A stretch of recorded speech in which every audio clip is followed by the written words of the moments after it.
Very fresh evening to everyone. Welcome to another mini vlog. ఇక్కడ ఒక బుజ్జి butterfly అక్కడ చెట్టు మీద వాలి ఎగురుతుంది. దీన్ని క్యాప్చర్ చేశాను. అలానే ఈరోజు మొన్న 6 డ్రెస్సెస్ ఆర్డర్ పెట్టుకున్నాను. అందులో 3 వచ్చాయి. ఫస్ట్ది ఈ బ్లూ కలర్ ఆర్గాన్జా డ్రెస్ అనమాట. చాలా బాగుంది, రోజెస్ ప్రింట్ వచ్చి.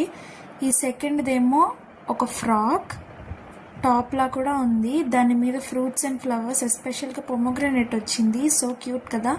ఈ థర్డ్ చూపించిన ఫ్రాక్ ఏమో సేమ్ షేడ్లో వచ్చాయి, కాకపోతే ఒకటి లైట్ బ్లూ, ఇంకొకటి కొంచెం డార్క్ బ్లూ. లైట్లో అలా కనిపిస్తున్నాయి అంతే. ఇది మా ఇంటి దగ్గర garden. It's raining. Thank you for watching.